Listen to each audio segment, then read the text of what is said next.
Good afternoon, everyone. I want to welcome everybody to today's webinar. We have a huge attendance, and I'm very excited about that. My name is Tim Kelly. I'm one of the founders of TNT Dental. And it may seem strange for a company like TNT, which is a dental marketing company, to provide a webinar that shows you how to get more patients without spending more on marketing. But that's exactly what we're going to do. I'm very excited about today's presentation entitled Give Your Staff World-Class Phone Skills.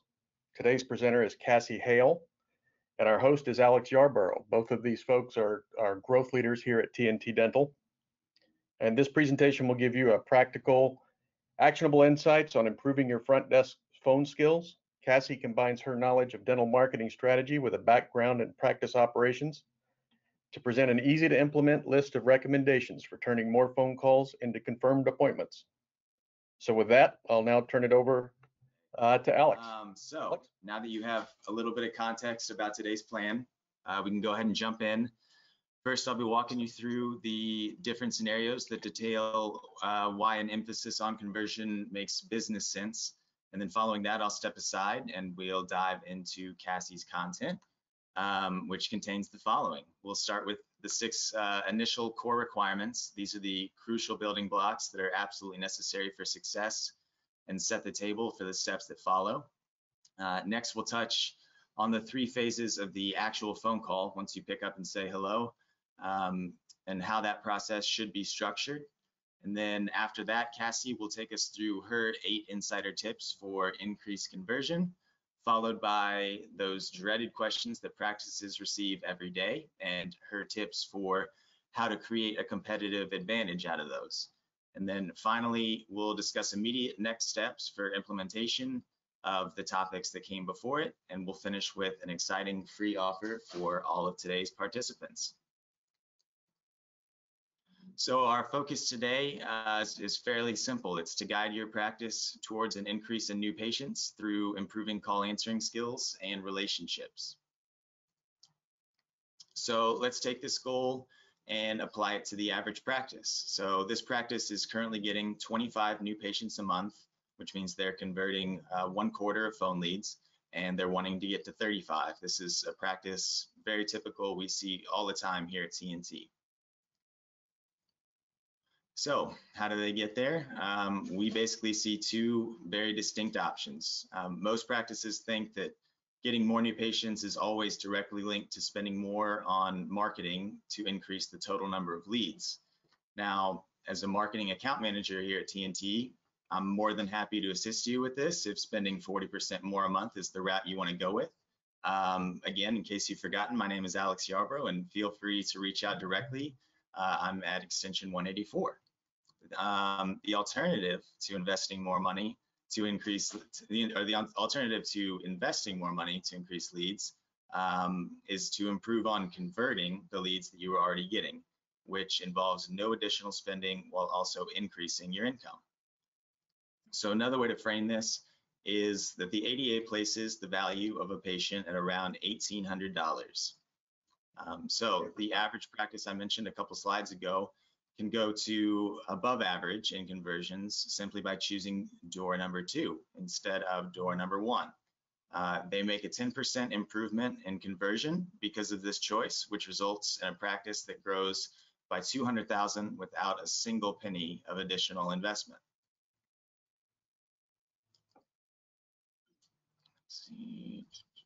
So if that pure math isn't quite convincing enough, you can also consider the additional positive outcomes for an increase in conversion. Converting at the higher percentage means that you are implementing the tools that we're lucky enough to have Cassie explaining to us today. And because of this, your stronger relationships will lead to a drop in cancellations and no-shows, as well as higher case acceptance rates and more people going to their friends and families and telling them about the great experience that they had at your practice. And I'm sure that every practice watching today can attest to the massive power of word of mouth. So now that we've talked through the potential business implications, let's take a look at how we actually get to that $200,000 gain. We'll start by letting Cassie take us through those 6 core requirements of fundamental success. This is the component that has to be addressed first, but that most practices don't place nearly enough emphasis on. And without this foundation, you're looking at an uphill battle to succeed in any of the stages that follow. Thank you, Alex, and thank you guys for dealing with our technical difficulties in the beginning. And that's really great information, and I think it definitely helped give people an idea of what the value of a new patient is monetarily. And now it's my job to show you how to convert these new patients to become part of your practice, starting with the 6 core requirements. So the first thing I want to talk to you guys about is maybe you already have someone in your practice like this, or you need to hire the right person. Often you don't have someone in your practice like this, but sometimes you do. I used to work in a pediatric office, and I had someone that I hired. Her name was Teresa, and when I would hear Teresa on the phone talking to new patients, you could immediately hear her making that connection because I would feel connected to her, and I wasn't even on the other line. We would have new patients coming in and asking for her by name, and you've never even met her. They had never even had any contact with her aside from that phone call. That is ideally what you guys want. You want someone who's that caring, extroverted person. And a great insider tip for this is if you're hiring for that role and you're not taking from inside your office, is to have a phone interview with that person, because if they're not giving you 100% in that interview and they sound like they work for the DMV or they're Eeyore and they've lost their tail, this is what they're going to come across to you for the patients, and we don't want that to happen. So now that you ideally have hired the right person, you have to make sure that that is their #1 function. Again, remember how much that new patient is worth. We know that this person is going to have other duties and things to do throughout their day, but this is going to be their absolute #1 priority. So we talked about, again, hiring that right person or having that right person in your office in that proper position, making sure that is their #1 function. Now I want to discuss making sure that person has a dedicated, solid 15 minutes for that phone call. Yes, I said it, 15 entire minutes to dedicate to that phone call. You guys, I know it sounds like a lot. Again, I've been in your shoes, I've been where you are, but that 15 minutes is so important.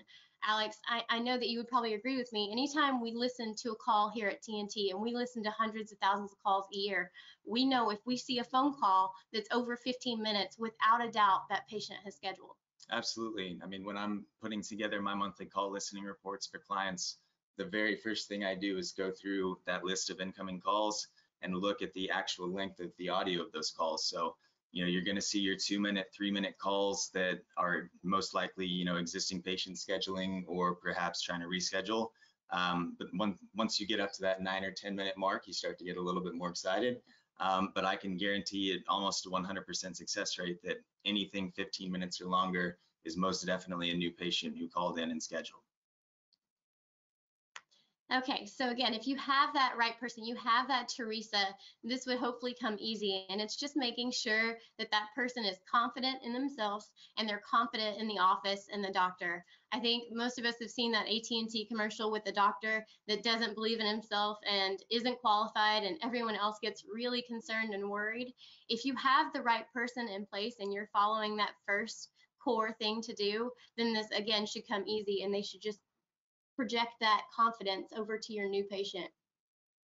So caring before sharing. I know this sounds really cheesy, but it just makes it easy to remember. Again, this should be an easy one if you have that right person in the right place and they're talking to that new patient. And what that means is making sure that they know that you care before they're going to share anything. So again, creating that connection with them, having that right person that sounds like they care. Separate. Okay. I think I can save your breath on this one. She is in timeout, most definitely, for not reaching that 15-minute mark for a new patient call. Am I right? No.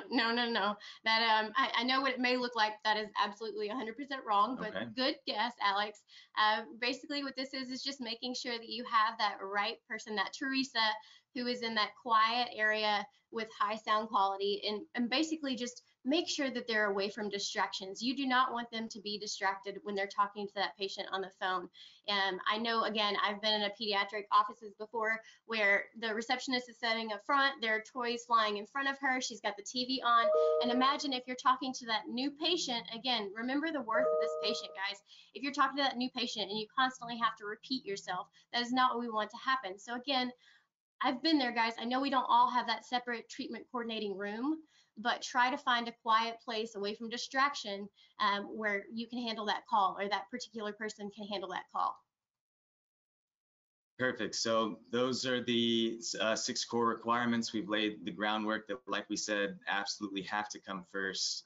And now we're going to let Cassie explain what the difference, or what the different phases are of the actual phone call once that gets going. All right, so these 3 phases are basically how you're going to spend that 15 minutes that we talked about in those core requirements. So if you get nothing else out of this entire presentation, guys, make sure you understand that building a connection with that patient is key. I cannot tell you how important that is, to make sure that that Teresa or that right person that you have on the phone with a new patient is able to build that connection. Less than 10% of offices are able to do this, and it is the #1 thing that a patient wants. You're going to be spending, or should be spending, over half the call doing this. So in order to build this connection, it comes back to those core requirements, making sure that you have that kind of separate, quiet area, uninterrupted, making sure that we have the proper systems in place. And it's okay to tell these patients when you're talking to them, be honest with them. We know no one gets up in the morning and they talk about wanting to have a dental experience or wanting to call the dental office. It's okay to be honest and say that. Do things like use their name throughout the conversation.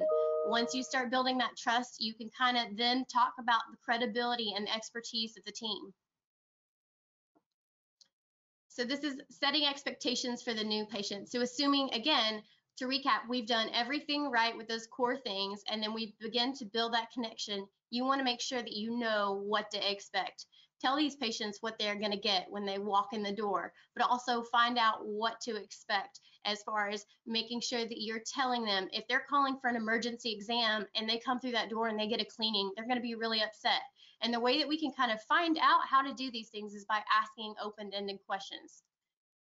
One of the most useful things I've found throughout my years of experience is asking questions. This helps with finding out what the patient needs from you, and also finding out kind of those expectations. So as you're setting those expectations that we just talked about, you can kind of find out what they need or what they want from you.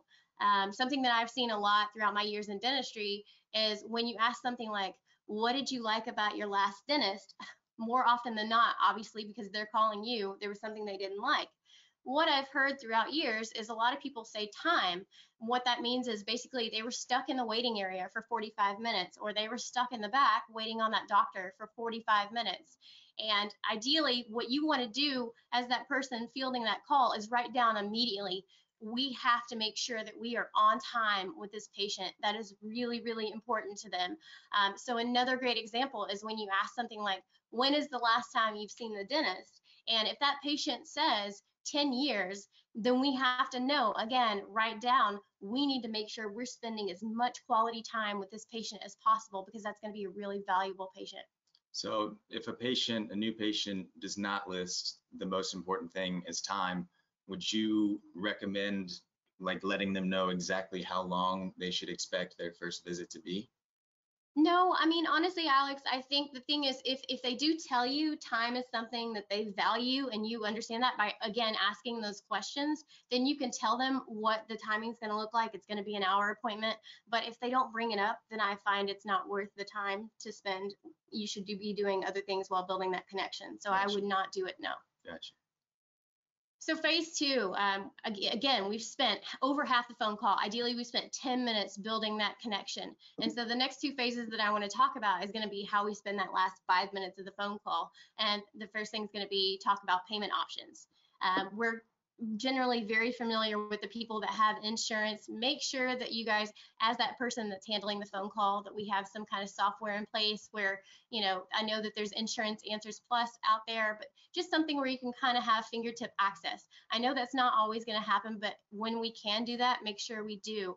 And another something to keep in mind is with those insurance patients, when they're calling the practice, they already have, even if it's a minimal value, they have some kind of value in dentistry because they're paying for that dental insurance. So ideally, what we want is the next column, which is going to be no insurance, which, believe it or not, over 50% of people don't have dental insurance. We want to be able to connect with those people the same way we can with those people that have insurance. And we find here at TNT, a lot of patients or a lot of people that have the in-house plans, patients really like that. So for sure, yeah. With our clients, we're focused on patient relationships and not just bringing in a new patient, marking down the tally, moving them outside. And those patients are usually, using insurance or, like you said, an in-house membership. And these memberships can be extremely effective because a lot of the times they're monthly payment options. Seeing $29.99 a month instead of, $200 or $300 right up front is a lot easier pill to swallow.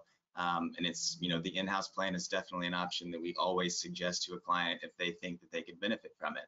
Another great idea for these memberships that I've seen with my clients is coming up with a unique title. For example, I have a client, it's right here in Dallas, Delray Dental. They came up with their own club called King's Club. And it's not only unique, but it's also intriguing and can lead to more inquiries from patients who may be great candidates for participation that, maybe never even knew it. Okay, so the next phase, guys, is set appointment time. So what does that mean?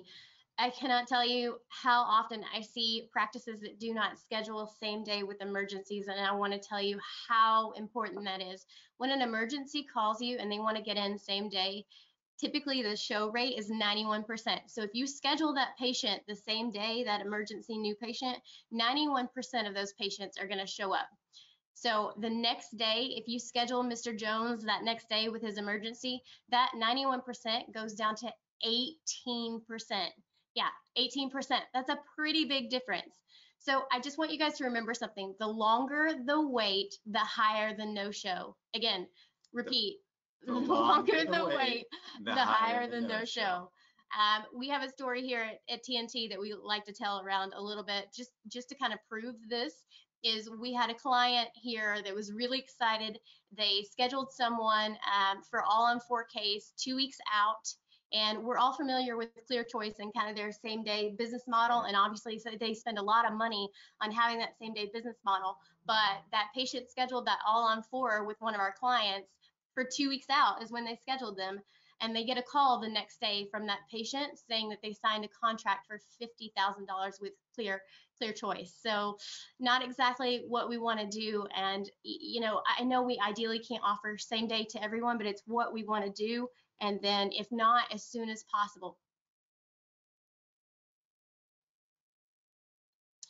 Again, so with other appointment priorities, it's my experience when you say something to the patient like, we have time specifically reserved for you, Mr. Jones, with Kara, the hygienist, it makes them feel more important, and that they're not double booked or triple booked, that you are saving that specific time for them, and they're going to get your absolute undivided attention. Again, ask those questions, guys. What time works for you? And you can give them 2 options. And we want to make sure that we're listening here. So if you ask that patient, again, we're coming to the end of that call, and you ask that patient, what time works best for you, and they say afternoon, and you try to schedule them in the morning, that's again going to start ruining that connection that you've worked so hard to build with them.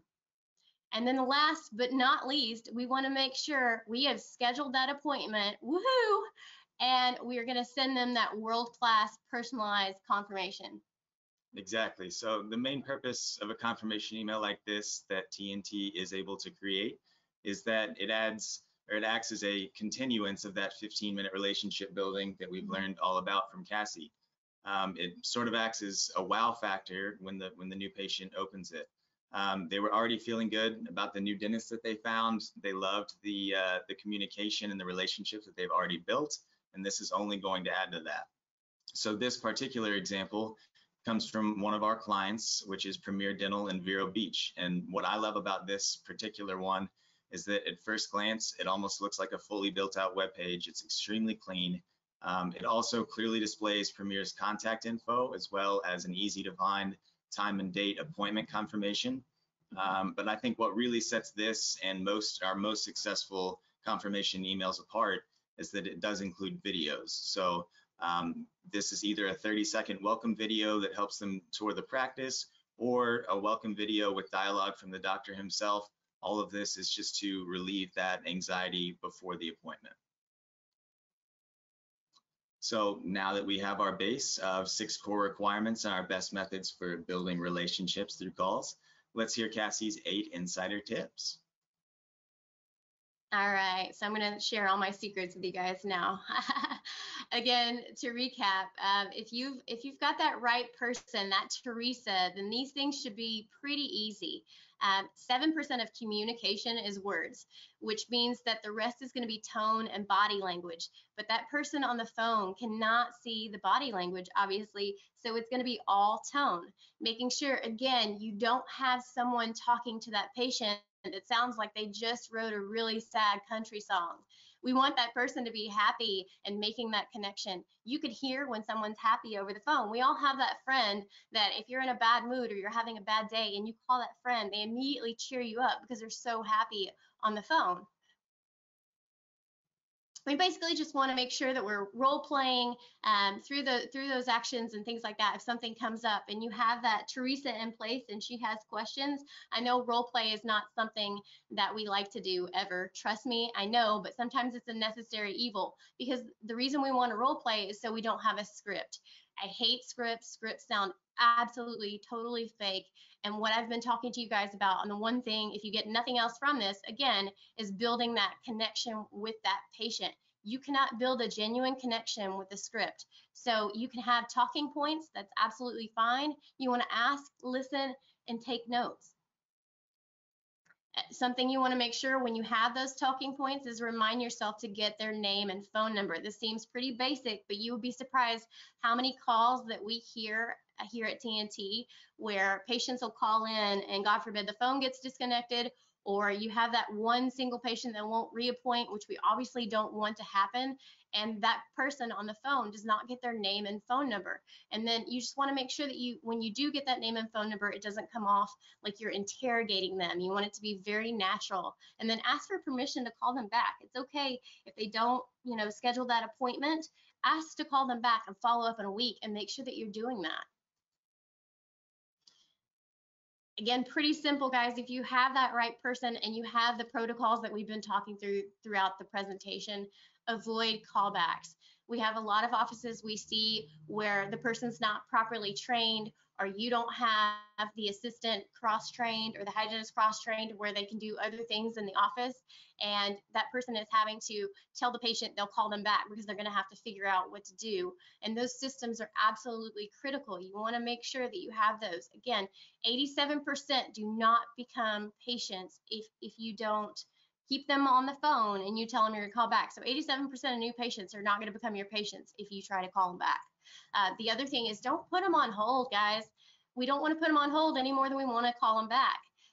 This goes right along with what I've been talking about. In order to build that connection, you have to give them your undivided attention. And I don't know about you, Alex, but anything over 60 seconds feels like it's too long. If I'm on the hold for 15 seconds, it feels like 10 years. I give 12 times. That's it. Yeah. So this slide is pretty simple. It's very literal. 2 ears and 1 mouth. We've all heard it probably from our parents.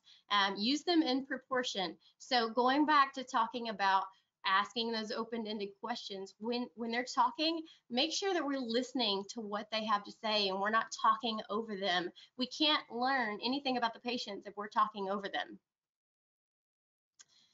So this can be a really great option as far as the texting and chat. Right now, there's a lot of free options if you want to try this in this crazy world that we live in. You can do 30, 60, 90 days free. It's something that we have here in TNT. Again, there's a ton of companies up there that have it. It's the really hot thing right now. But think about it this way. If you have that doctor or you have that nurse that's on a call or they're working, they can't actually physically pick up the phone and call you. So they might want to text or they might want to chat. Same thing where this works really well with someone that's anxious or they have anxiety and they just absolutely can't pick up the phone and call you. The only thing we really want to be mindful here is that connection that I've been talking to you guys about the entire time, that's so important. It's really, really hard to build this connection with this function, but it is a great function to have. You know, the other thing, we just want to be careful that we make sure if we do have this option, that it's something we're using in the right way. Yeah, and just to add on to that as a side note, it's always good to have a staff member available to respond when you know that the doctor will be testing that chat feature at a certain time. Absolutely. Okay, all right. So I know she looks really, really serious in this slide. What does this mean, you ask? Leave me with a promise. So I want to give credit to Ryan Johnson at Dental Practice Masters. He's got some amazing YouTube videos out there. He's a client of TNT, but this is something that he has said that I will take with me forever. Leave me with a promise. So ideally, we've got that right person who's on the phone. They've built that connection with the patient, and we've made that appointment. We're coming to the end of the call, and we've all been trained to say, hey, Mr. Jones, please give me 24 to 48 hours, you know, if you're going to cancel your appointment. Well, scrap that. What we want to do is say, hey, Mr. Jones, can you promise me if you're going to, for some reason, not be able to make this appointment, can you promise me that you'll let me know with as much time as possible? So what that does is that, first of all, you're not saying cancel. So you're not even putting that in their mind. So if you say promise, I don't know about you, but if I make someone a promise, I'm going to feel a lot more obligated to fulfill that promise. Depends on the person, but yeah. Okay.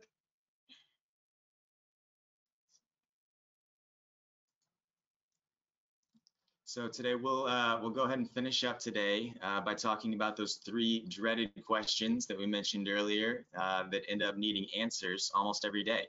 The goal in the end is to be proactive and in turn use these questions as a way to gain a competitive advantage. You know, we have to be prepared for them because we know that they're coming, so we might as well have the best answers ready as possible. Of course, these are all the questions that everyone hates to get throughout the day, but we know it's going to happen. We know it's going to come. We all know the people who call and ask about price, and we in the dental office, let's be honest, guys, we have put so much negative connotation behind these people, and we have to understand it's human nature to want to know the cost of something. Think about it this way. If you go to a restaurant and someone sets a menu in front of you with all these items and there's not a single price, you're going to ask and want to know what the cost is. And that's not necessarily a bad thing. If you have a flat tire and you need a new tire, you're going to call the tire shop. And aside from finding out whether they have that tire or not, your second question is going to be, how much is the cost? That doesn't mean they're trying to nickel and dime things. A lot of times it's just out of genuine curiosity. And it's really important that we never say no or I can't. We want to make sure, again, with some things like simple procedures as far as cleanings and such, we can give them a price. There's nothing wrong with that. Again, these patients can be very valuable patients. And for more advanced things, we want to say things like ballpark or estimate. These will be your best friends. And it's okay, guys, to fall back on the fact that you're not a clinician. Say that. Even if you have the experience, it's okay to say it to the patient on the phone. Hey, I can't diagnose anything over the phone. I can give you a general idea. I can give you an estimation. I can give you a ballpark range. We can also, you know, give real world examples of how everyone is going to be different. You know, just because Joe, your neighbor next door, got a $500 gold crown does not necessarily mean that's what you want or it's what you need. You know, and while you're talking to them throughout this conversation, ideally we've built this connection, and so we'll be able to tell if cost is an issue for them. This is a great time to kind of bring up those in-house options and those in-house plans. For larger cases, we find here at TNT, a lot of the offices that use free consultations convert a lot more patients for these higher cases because everybody likes free. And if you offer someone something free, then they get to come into your office. You know, we're offering you a free consultation. I know you want to know the cost. I can only give you an estimate.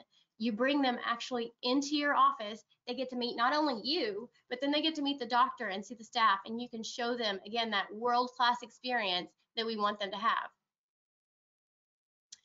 Do you take my insurance? I know you guys love this one. This is something we hear probably every other phone call.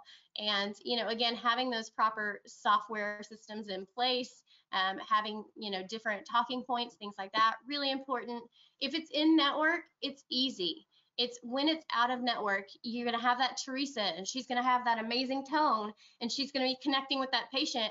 and then they're going to say they're out of network. And the last thing you want is for her to go, you know, so out of network, make sure you have that person educated on what to say. Guys, it's okay to say we aren't in network with that insurance because we don't want insurance to dictate our quality of care, and stress that throughout that conversation. We are more concerned with our quality of care. And it's okay to give examples. You know, we're not in network with this particular insurance because all they pay for is going to be a metal or an amalgam filling. Well, people don't even do that anymore, and it's not that great. So, you know, it's okay to say things like that. It's also okay to say, hey, we are out of network with your insurance, but little did you know, your preventative is probably still going to be covered at 100%. You know, just be honest with them and be able to explain and educate them. Think of this again as like an educating opportunity. A lot of people just don't know. It doesn't mean that they're bad. Do you offer same-day appointments? Again, you might find a pattern here where I keep like harping on this because it's so important. This is the last dreaded question that we have, but again, I cannot tell you guys, please try to get those emergency patients. Actually, you know what? Don't try. Do get those emergency patients in the same day. Let's remember, next day goes down to 18%. It's so important. That person, that Teresa, should never have to check, and again, it comes back to that 18% the second day, 91% that same day. So just making sure when they're asking for that, appointment time, you're able to offer them that same day time. And you can give them that option. So that's my last dreaded question. I want to thank you guys so much for spending time with me today, and I hope you learned some good things. I really appreciate you guys hanging in through the technical difficulties. I know it was a little bit of an issue trying to get connected there for a minute, and now I'm going to kind of hand it back to Alex. All right. Well, thank you, Cassie, for all of your guidance today, and also thank you guys for sticking with us. We apologize, but we hope you did get a lot of great information out of today's presentation with Cassie. We're extremely thankful that you guys have taken time out of your schedules to view this, and we certainly hope that the information today will bring new value to your practice as we all begin to hopefully ramp up as soon as possible. As I touched on earlier, the silver lining of the current situation is that we now have time for implementation. And, I'm sure that this is not the first webinar that you've seen over the last few weeks, and it may not even be the first one you've seen today, but we can't stress enough that the information provided today is only as beneficial as the effort that you put into implement it. So we will actually be opening up for a question and answer session shortly, but as a thank you for staying through to the end, we're happy to announce that we are offering a free 1-hour coaching session with our very own Cassie. If you guys didn't get enough of me already. Where she's going to be going through your own practice's calls and providing insight on both positive calls and potential areas for improvement and how she would improve those calls. If you are not currently a TNT client, please visit the link in the slide to submit your contact info. And if you are a TNT client, please do the same, but also contact your growth leader. They can answer some immediate questions before your hour session. And then we'll begin that process of scheduling your personal 1-hour session with Cassie. So I believe we have some questions coming in, and hopefully Cassie will stick around for just a little bit longer to get those answered. No, I'm just kidding. All right, so let's get to these questions. All right, let's see what we can find here.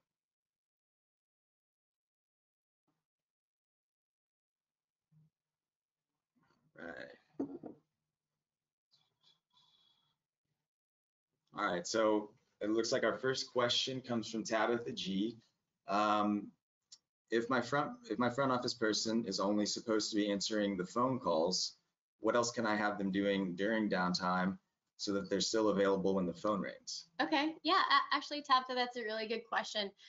Again, what I stress is we may already have this right person in the office. So, and ideally, it's only going to be 15 minutes. And so if we have, 4 or 5 new patients a day, that's only going to be an hour and a half, maybe 2 hours of their day. So you've still got 6 hours of the day, ideally, having them, talk to those existing patients. If you are an office that believes in phone calls and you're actually calling the patients for those reminders of their appointments, then have that person, have that Teresa, call those patients, have them always touching those patients, whether they're existing or new patients. And then the other thing you can do is follow up with those leads that you're getting on your websites, or you've got those emails coming in, making sure that that person is doing that as well. Perfect.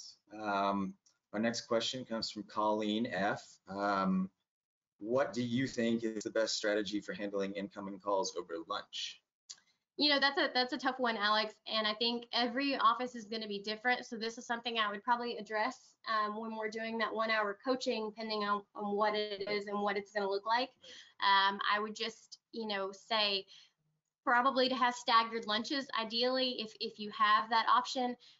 If not, I'm not going to say don't take a lunch. I am not for, whether it be over lunchtime or after hours.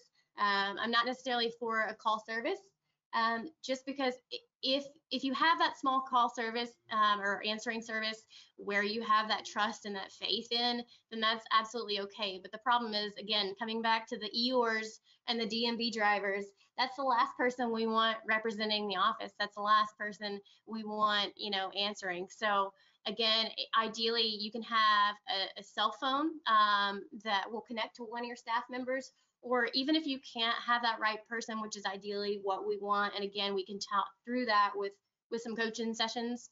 Ideally, if we can't do that, then again, having a cell phone or having someone else on the staff do that, answering that call, just making sure that it's someone in the office is what's most important. Gotcha. Ariel would like to know, do you recommend hiring a third-party call answering service for existing patient calls so that the Teresa of the office is always available for new patients? No, again, coming back to that time that we talked about with that first question, she's only going to be spending an hour and a half to 2 hours. I know that the 15 minutes is kind of crazy and nobody does that, but think about it this way. Again, it's only an hour and a half to 2 hours max out of her day. So she's not going to be spending a total of 8 hours. So absolutely not. I don't think you should waste money in having that third party service or anything like that. Now, there are some really great softwares out there that I do find useful. Like Weave, where it will tell you that it's a new patient calling. So let's say, you do have that Teresa is busy doing something else. Weave is a cool software. And again, there's a lot of different softwares out there, but Weave is a cool software that will tell you that new patient is calling. And so that way Teresa can make sure she frees up really quickly or gets that assistant or that hygienist to kind of help with that. Right. Gotcha. Okay. Let's see, what do you suggest for coming up with a strategy to deal with after hours calls? And this comes from Tim R. Well, it's kind of what we touched on with the lunchtime. It's basically the same thing. We want to ideally stay away from those particular type, third-party services. All I can say to you guys is, again, it's going to be catered to your office, and that's when we're going to do like those coaching sessions and what I can kind of talk with you guys through that.